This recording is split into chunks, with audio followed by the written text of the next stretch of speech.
en la grieta la dragona Zafira rugió, y los soldados que se encontraban ante ella temblaron, acobardados. Conmigo. Gritó Eragon mientras levantaba Blissindre en alto y la sostenía por encima de su cabeza para que todos la vieran. La hoja de la espada brilló con unos destellos iridiscentes y azulados, desnuda ante la masa de nubes negras que se estaba formando en el oeste. Por los Varenos. Una flecha pasó silbando por su lado, pero Eragon no se inmutó. Los guerreros, reunidos al pie del montón de escombros sobre el cual se encontraban Eragon y Zafira, respondieron con un único y ronco bramido. Por los Varenos. Y blandiendo sus armas, se lanzaron a la carga corriendo sobre los cascotes de piedra. Eragon se volvió y dio la espalda a sus hombres. Al otro lado del montón de escombros había un amplio patio donde se apiñaban unos 200 soldados del imperio. Por detrás de ellos se elevaba una torre del homenaje alta y oscura, con unas estrechas aspileras por ventanas y unos torreones cuadrados, el más alto, de los cuales estaba iluminado por una luz encendida en su interior. Eragon sabía que en algún punto del interior de esa torre se encontraba Bradburn, el gobernador de Velatona, la ciudad que los Varlenos habían estado asediando durante muchas horas. Con un grito de guerra, Eragon saltó por encima de los escombros en dirección a los soldados. Al verlo, estos retrocedieron desordenadamente, aunque mantuvieron las lanzas y las picas apuntando hacia el agujero que Zafira había abierto en el muro exterior del castillo. Al aterrizar en el suelo, Eragon se torció el tobillo derecho y cayó apoyándose en la rodilla y en la mano con que manejaba la espada. Uno de los soldados aprovechó la oportunidad y, saliendo de la formación, le tiró su lanza en dirección a la garganta, pero Eragon la desvió con un gesto de la muñeca al tiempo que desenfundaba Blissindre con una rapidez que ningún ser humano ni elfo hubieran podido seguir. El soldado se quedó boquiabierto y aterrorizado al comprender el error que había cometido. Intentó huir, pero no había tenido tiempo de moverse ni un centímetro cuando Eragon ya se había lanzado sobre él y le había lanzado una estocada en el vientre. En ese momento, Zafira, escupiendo lamaradas azules y amarillas a su alrededor, aterrizó justo detrás de Eragon. El impacto de las patas de la dragona contra el suelo hizo temblar el patio entero, y los pequeños cristales que formaban un mosaico en el suelo delante de la torre del homenaje se desprendieron y salieron, volando por el aire, como impulsados por la superficie golpeada de un tambor. Arriba, un par de contraventanas se abrieron y volvieron a cerrarse con un golpe seco. Arya acompañaba a Zafira. Con el cabello largo y negro ondeando al viento y azotándole el rostro anguloso, la elfa saltó por encima del montón de escombros. Tenía los brazos y el cuello, al igual que el filo de la espada, manchados de sangre. Cuando aterrizó, solamente se oyó el golpe sordo de la piel de sus zapatos contra la piedra. La presencia de Arya dio ánimos a Eragon. No hubiera preferido a ninguna otra persona al lado de él y de Zafira. Arya era la compañera de armas perfecta. Eragon le sonrió, y ella le devolvió la sonrisa con una expresión fiera y jubilosa. En la batalla, su habitual actitud reservada desaparecía y la elfa mostraba una expresividad que pocas veces se veía en otras situaciones. De repente, una llamarada de fuego azulado se extendió alrededor de ellos y Eragon se agachó detrás de su escudo para protegerse. Miró por la pequeña abertura del yelmo y vio que Zafira bañaba a los atemorizados soldados en un torrente de llamas que, sin embargo, no les causaba ningún daño. Como respuesta, los arqueros apostados en las almenas del castillo lanzaron una andanada de flechas contra Zafira, pero el calor que emanaba de ella era tan intenso que gran parte de las flechas se prendieron en el aire y quedaron convertidas en cenizas. El resto se desvió gracias a la protección mágica con que Eragon había rodeado a la dragona. Solamente una de las flechas impactó con un golpe seco contra el escudo de Eragon y lo veló. 3 de los soldados se vieron engullidos por las llamas y murieron en el acto, sin tener tiempo ni siquiera de gritar. Los demás se habían apiñado en medio del infierno de fuego y las puntas de sus lanzas desprendían brillantes destellos azulados. A pesar de que Zafira se esforzaba, no conseguía ni siquiera chamuscar al grupo de soldados, así que al final abandonó todo intento y cerró las fauces. El fuego desapareció y el patio quedó sumido en un silencio abrumador. Eragon pensó, al igual que había hecho muchas otras veces, que el responsable del escudo mágico que protegía a los soldados debía de ser un mago hábil y poderoso. ¿Se trata de Murtagh? Se preguntó. Si es así, ¿por qué no está Nelitorn aquí para defender Velatona? ¿Es que a Galbatorix no le importa conservar el dominio de sus ciudades? Sin perder más tiempo, se lanzó a la carrera y, con un único golpe de Blissindre, cortó el extremo superior de 12 lanzas con la misma facilidad con que, en su juventud, segaba los talos de cebada. Clavó la espada en el soldado que tenía más cerca. Atravesó su cota de mala como si no estuviera hecha más que de una tela fina e hizo fluir un manantial de sangre de su pecho. Otro hombre apareció de inmediato y recibió una estocada, y otro por la izquierda, al cual Eragon empujó con su escudo contra 3 de sus compañeros, haciéndolos caer al suelo a todos. La reacción de los soldados era lenta y torpe, o así le parecía a Eragon mientras se abría paso entre sus filas, lanzando estocadas con impunidad. Saphira apareció en medio de la refriega, a su izquierda, con sus enormes patas y su cola recubierta de púas, barría a los soldados y los lanzaba volando por los aires, mientras que con sus fuertes mandíbulas los apresaba y los desgarraba. A su derecha, Arya se movía con la velocidad del rayo y cada golpe de su espada significaba la muerte para uno de los sirvientes del Imperio. Eragon dio un giro esquivando 2 lanzas que caían sobre él. En ese momento vio que se acercaba Blondharm, el elfo de pelo azulado como la noche, acompañado de los 11 elfos encargados de protegerle a él y a Saphira. Un poco más lejos, los bardenos habían penetrado en el patio a través del boquete del muro exterior del castillo. Sin embargo, se habían detenido antes de lanzarse al ataque, pues acercarse a Saphira resultaba demasiado peligroso. Pero ni la dragona ni Eragon, ni tampoco los elfos, necesitaban ayuda alguna para acabar con los soldados. Durante la pelea, Eragon y Saphira se fueron distanciando hasta quedar cada uno en un extremo del patio. A pesar de ello, Eragon no se sentía preocupado porque sabía que la dragona, aun sin el escudo mágico, era capaz de derrotar a un grupo de 20 o 30 humanos con facilidad. Una lanza impactó contra su escudo, golpeándole el hombro.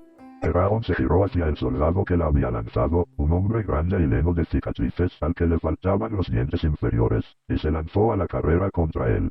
Al verlo, el soldado intentó desenvainar una daga que llevaba colgada del cinturón, pero, antes de que lo consiguiera, Eragon lo embistió y le clavó el hombro en el esternón con tal fuerza que el tipo retrocedió varios metros y cayó al suelo apretándose el pecho con las 2 manos. En ese momento, una lluvia de flechas se precipitó sobre ellos y mató e hirió a muchos de los soldados. Eragon se alejó un poco y se pertrechó bajo su escudo. Aunque estaba seguro de que su escudo mágico lo protegía, no era bueno mostrarse descuidado. Uno nunca sabía en qué momento un hechicero podría lanzar una flecha encantada capaz de atravesar su protección mágica.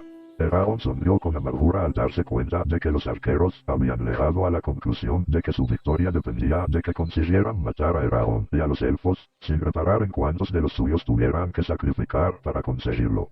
Ya es demasiado tarde. Pensó, sintiendo una triste satisfacción. Deberíais haber abandonado el imperio cuando todavía teníais la posibilidad de hacerlo. La avalancha de flechas le dio la oportunidad de descansar unos instantes, lo cual agradeció. El ataque contra la ciudad había comenzado al alba, y él y Saphira se habían mantenido en la vanguardia desde ese momento. Cuando la lluvia de flechas amainó, Eragon sujetó Brising con la mano izquierda y, con la derecha, cogió una lanza de los soldados y la apuntó hacia los arqueros, que se encontraban a unos 12 metros hacia arriba. Sabía que era difícil lanzar bien si uno no tenía práctica en ello, así que no le pilló por sorpresa ver que falaba el blanco que se había marcado.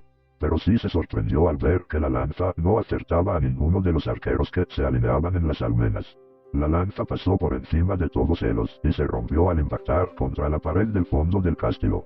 Al verlo, los arqueros prorrumpieron en carcajadas y abucheos, al tiempo que le dirigían gestos ofensivos.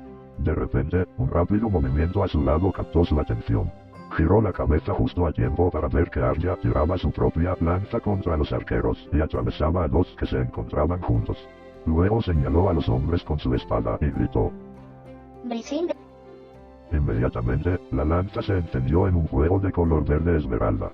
Los arqueros se alejaron rápidamente de los cuerpos en llamas, abandonaron las almenas y se apiñaron ante las puertas que conducían a los pisos superiores del castillo. No es justo. Se quejó Eragon. Yo no puedo pronunciar este hechizo sin que mi espada se encienda como una hoguera. Arya lo miró, divertida. La lucha continuó unos minutos más, durante los cuales los soldados se rindieron o intentaron huir. Eragon dejó escapar a los últimos 5 soldados que tenía delante, pues sabía que no podrían llegar muy lejos. Luego, después de inspeccionar rápidamente los cuerpos que había a su alrededor para confirmar que estaban muertos, se giró para examinar el otro lado del patio. Allí, unos cuantos bardenos habían abierto las puertas del muro exterior y estaban empujando un ariete por la calle que conducía al castillo. Otros se estaban colocando en filas desordenadas delante de la puerta de la torre, dispuestos a entrar en el castillo y a enfrentarse a los soldados que había dentro. Entre ellos se encontraba el primo de Eragon, Roran, dando órdenes al destacamento que tenía bajo su mando mientras gesticulaba con el martillo que siempre llevaba en la mano. En el extremo más alejado del patio, Saphira se encontraba en medio de los cuerpos de sus víctimas. Todo a su alrededor estaba destrozado.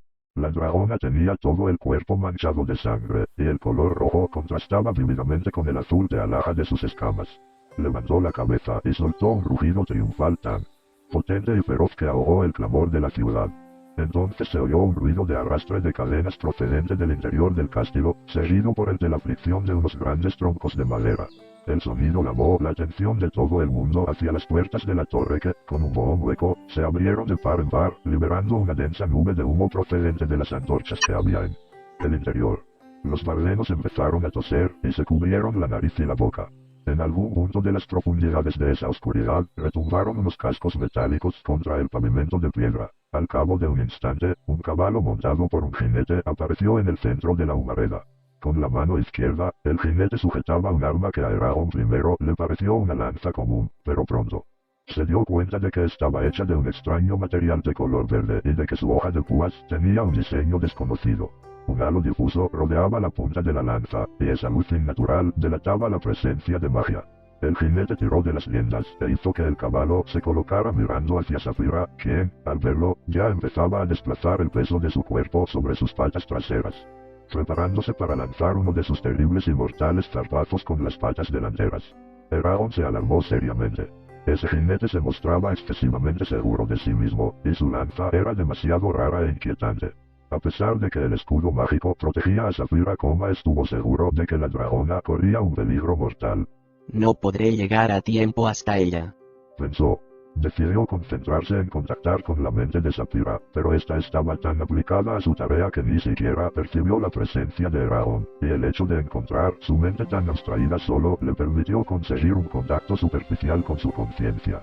Eragon, entonces, decidió replegarse mentalmente en sí mismo e intentar recordar unas palabras antiguas con las que componer un sencillo hechizo que hiciera detener en seco al caballo. Era un intento desesperado, pues no sabía si el jinete era un mago ni qué precauciones podía haber tomado en caso de ser atacado con algún encantamiento, pero Eragon no estaba dispuesto a quedarse sin hacer nada si la vida de Saphira corría algún riesgo. Inhaló y se llenó los pulmones, se repitió mentalmente la pronunciación correcta de algunos de los sonidos más difíciles del idioma antiguo y se dispuso a lanzar el hechizo. Sin embargo, los elfos fueron más rápidos que él. Antes de que dijera la primera palabra, oyó que empezaban a entonar suavemente una canción. Sus voces, superponiéndose las unas a las otras, componían una melodía discordante e inquietante. Fue lo único que Eragon consiguió decir antes de que la magia de los elfos surtiera efecto. Los pequeños cristales que formaban un mosaico en el suelo justo delante del caballo empezaron a agitarse y a soltarse hasta que se fundieron y fluyeron como un río. Inmediatamente, la tierra se abrió formando una grieta larga y de una profundidad incierta. El caballo relinchó con fuerza y cayó hacia adelante, rompiéndose las patas delanteras, pero mientras el animal se hundía en ese abismo, el jinete levantó el brazo y tiró su brillante lanza contra Saphira. La dragona no tenía tiempo de huir, ni tampoco de esquivar la lanza, así que levantó una pata delantera en un intento por desviarla. Pero faló por unos pocos centímetros, y Eragon vio, horrorizado, que se le clavaba en el pecho, justo por debajo de la clavícula. La rabia le nubló la vista.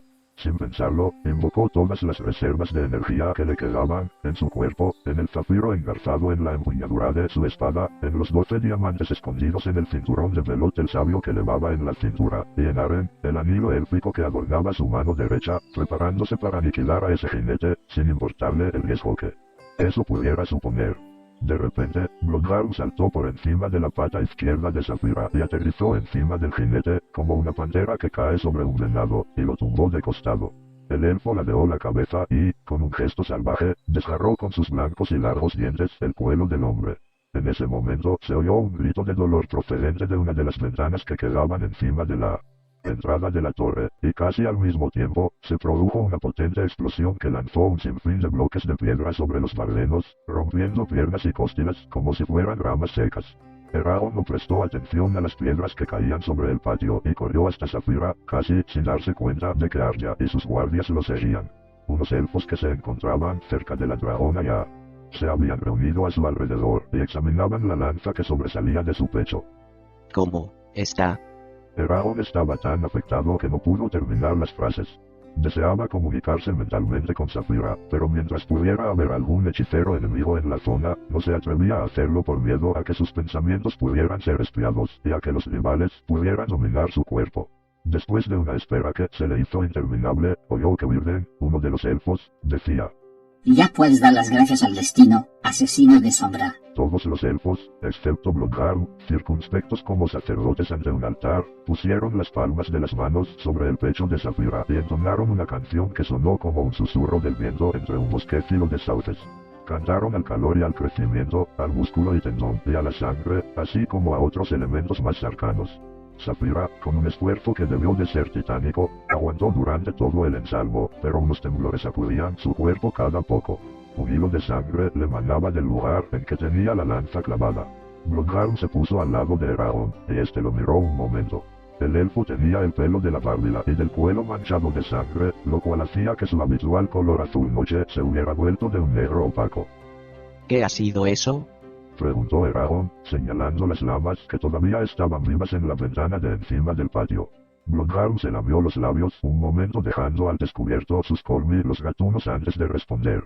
En cuanto él murió, pude penetrar en la mente del soldado y, a través de ella, llegar a la mente del mago que lo estaba ayudando.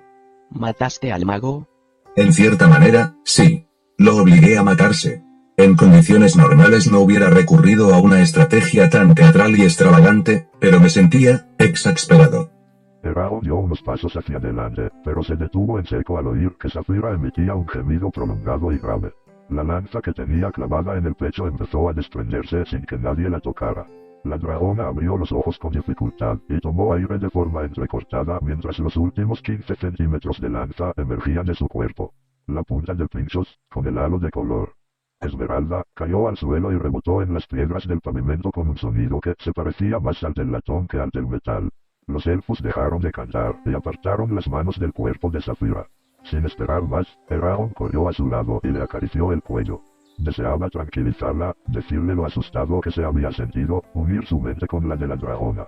En lugar de eso, se conformó con clavar la mirada en uno de sus ojos azules y brillantes, y le preguntó: ¿Estás bien? Le sonó trivial en comparación con la profundidad de la emoción que sentía. Saphira respondió con un guiño de ojo, luego bajó la cabeza y le acarició el rostro con un suave soplido de aire caliente. Eragon sonrió. Luego, dirigiéndose a los elfos, les dio las gracias en el idioma antiguo. Los elfos que habían colaborado en la sanación, incluida Arya, asintieron con la cabeza e hicieron rotar las muñecas derechas frente al pecho, en el gesto de respeto propio de los de su raza. Entonces Eragon se dio cuenta de que la mitad de los elfos que cuidaban de él y de Saphira estaban pálidos, débiles, y que casi no podían tenerse en pie. Retiraos y descansad. Les dijo. Si os quedáis, solo conseguiréis que os maten. Marchaos, es una orden. Eragon notó que los 7 elfos detestaban tener que irse, pero al final respondieron. Como desees, asesino de sombra. Se alejaron del patio pasando por encima de los cuerpos y de los escombros. Se los veía nobles y dignos, a pesar de que se encontraban al límite de sus fuerzas. Luego Eragon fue a reunirse con Arya y con Bloodharm, que estaban examinando la lanza. Ambos tenían una expresión extraña en el rostro, como si no estuvieran seguros de qué hacer. Eragon se agachó a su lado, con cuidado de no rozar el arma. Con ninguna parte del cuerpo. Observó las delicadas líneas taladas en la base de la hoja, que le resultaron familiares, aunque no sabía exactamente por qué. El asta de tono verdoso, que estaba hecha de un material que no era ni madera ni metal, y ese suave destelo, que le recordaba las linternas sin llama que los elfos y los enanos utilizaban para alumbrar sus casas. ¿Creéis que puede ser obra de Galbatorix? Preguntó. Quizás haya decidido que prefiere matarnos a Saphira y a mí en lugar de capturarnos. A lo mejor cree que nos hemos convertido en una amenaza para él. Bloodharm sonrió sin ganas. Yo no me engañaría con ese tipo de fantasías, asesino de sombra. Nosotros no somos más que una pequeña molestia para Galbatorix. Si alguna vez quiere matarnos, a ti o a nosotros, solo tiene que volar en línea recta desde un buen y presentar batalla. Caeríamos como hojas secas bajo un viento de invierno. La fuerza de los dragones lo acompaña, y nadie puede resistirse a su poder. Además, Galbatorix no cambia tan fácilmente de objetivo. Quizás esté loco, pero también es astuto y, por encima de todo, es decidido. Si desea hacerte su esclavo, perseguirá ese objetivo como una obsesión, y nada lo podrá detener, excepto el instinto de supervivencia. En cualquier caso, Intervino Arya. esto no es obra de Galbatorix. Es obra nuestra. Eragon frunció el ceño. ¿Obra nuestra? Esto no lo han hecho los bardenos. No lo han hecho los bardenos, sino un elfo. Pero, Eragon dudó un momento, intentando encontrar una explicación. pero ningún elfo accedería a trabajar para Galbatorix. Preferirían morir antes que... Galbatorix no ha tenido nada que ver con esto, y aunque no fuera así, no le daría un arma tan rara y poderosa a un hombre que no fuera capaz de protegerla. De entre todas las armas que existen en toda Alagaesia, esta es la que Galbatorix menos desearía que nosotros tuviéramos. ¿Por qué? Bloodharm, en un tono de voz ligeramente ronroneante, dijo. Porque, Eragon asesino de sombra, esta es una Daugnaert. Y se llama Mierden, la orquídea. Añadió Arya. La elfa señaló las líneas taladas en la hoja. Eragon se dio cuenta que se trataba de una estilización de los signos de escritura élficos. Unas formas curvas que se entrelazaban y terminaban en unas puntas largas y afiladas. ¿Una Daudraer? Arya y Bloodharm lo miraron, incrédulos, y Eragon se encogió de hombros, avergonzado por su falta de conocimientos. Durante décadas, los elfos jóvenes habían tenido el privilegio de recibir educación con los mayores eruditos de su raza. A Eragon le resultaba frustrante que a él su tío Garrón ni siquiera le hubiera enseñado a leer y a escribir, por considerarlo poco importante. Solo aprendí a leer un poco en el Esmera, que fue forjada durante la caída de los jinetes para ser utilizada contra Galbatorix y los apóstatas. Bloodharm negó con la cabeza. Miernen es muchísimo más antigua. Las Daugnaerts Explicó Arya. surgieron del miedo y del odio que caracterizaron los últimos años de nuestra guerra contra los dragones. Nuestros herreros y hechiceros más hábiles las fabricaron con materiales que ya no se conocen, las cargaron con unos hechizos cuyas palabras ya no se recuerdan y las bautizaron, a las 12, con los nombres de las flores más hermosas, aunque esa asociación resulta un poco desagradable porque las hicimos con un único objetivo, matar a los dragones. Eragon sintió una gran repulsión al mirar la brillante hoja. ¿Y lo consiguieron? Los que lo presenciaron afirman que la sangre de los dragones caía del cielo como en un chaparrón de verano. Saphira emitió un siseo fuerte y agudo. Eragon le echó un vistazo y vio con el rábilo del ojo que los bardenos continuaban manteniendo su posición delante de la torre del homenaje, esperando a que él y la dragona volvieran a tomar el mando de la ofensiva. Se creía que todas las Daugnaerts habían sido destruidas o que le habían perdido. Dijo Bloodharm.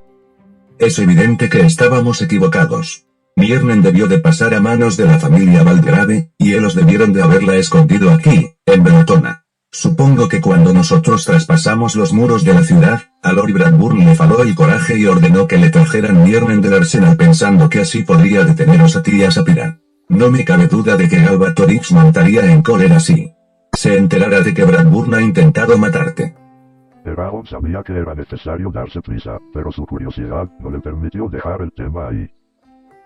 Sea o no una Daudraer, todavía no me has explicado por qué Galbatorix no querría que nosotros la tuviéramos. Señaló la lanza y preguntó. ¿Qué hace que Miernen... Se cayó a tiempo para no pronunciar el nombre completo y continuó. ¿Que mi espada? Fue Arya quien respondió. No se puede romper de forma normal, el fuego no la puede dañar, y es casi completamente inmune a la magia, tal como tú mismo has visto.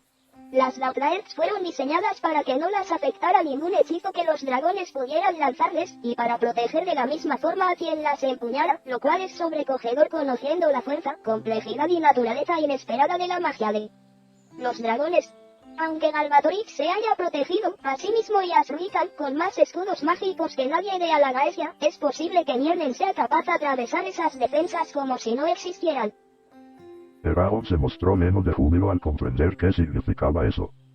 Tenemos que... Pero en ese momento, un chillido lo interrumpió. Era un sonido penetrante, cortante, escalofriante, como el del metal al ser frotado contra la roca. Eragon sintió la vibración incluso en los dientes, inmediatamente, se tapó los oídos con ambas manos, haciendo una mueca mientras se giraba para ver si conseguía localizar de dónde procedía. Saphira agitó la cabeza y emitió un gemido de angustia que Eragon oyó a pesar del estruendo. Tuvo que mirar a su alrededor 2 veces hasta que pudo distinguir una nube de polvo que se levantaba desde el muro de la torre. En él se había abierto una grieta de unos 30 centímetros de ancho, por debajo de la semidestruida ventana de la sala donde Bloodharm había matado al mago. A pesar de que la intensidad del chirrido aumentaba, Eragon se arriesgó a destaparse un oído para poder señalar en dirección a la grieta. Mira. Le gritó a Arya, y ella asintió con la cabeza. Eragon volvió a cubrirse el oído de inmediato. Entonces, inesperadamente, el sonido cesó. El chico esperó un momento antes de bajar ambas manos. Por primera vez en su vida, deseó no tener el oído tan sensible. Al instante, la grieta se abrió más y más, y se alargó hacia abajo, hacia la parte superior de la puerta, rompiendo la piedra del muro como si fuera un rayo y rociando de piedras el suelo. Todo el castillo pareció gemir, y la parte delantera de la torre, desde la ventana rota hasta la clave del arco de la puerta, empezó a inclinarse hacia adelante. Corred. Gritó Eragon a los bardenos. Sin embargo, los hombres ya se habían dispersado por todo el patio, desesperados por salir de debajo de aquella pared. Eragon dio un paso hacia adelante con todos los músculos del cuerpo en tensión. No veía a Roran por ninguna parte. Por fin lo encontró. Estaba atrapado al final del último grupo de hombres que quedaba delante de la puerta, y les gritaba desaforadamente, pero Eragon no podía oír sus palabras, pues el sonido se perdía en medio de la conmoción. La pared continuaba cediendo hacia adelante, separándose cada vez más del edificio, y unas piedras cayeron encima de Roran. Él perdió el equilibrio y se vio obligado a refugiarse debajo del arco de la puerta. Las miradas de Roran y de Eragon se encontraron un instante. Eragon vio en sus ojos un miedo y una impotencia rápidamente sustituidas por la resignación, como si su amigo supiera que, por mucho que corriera, no conseguiría salvarse a tiempo. Roran sonrió con cierta amargura. Y la pared se derrumbó.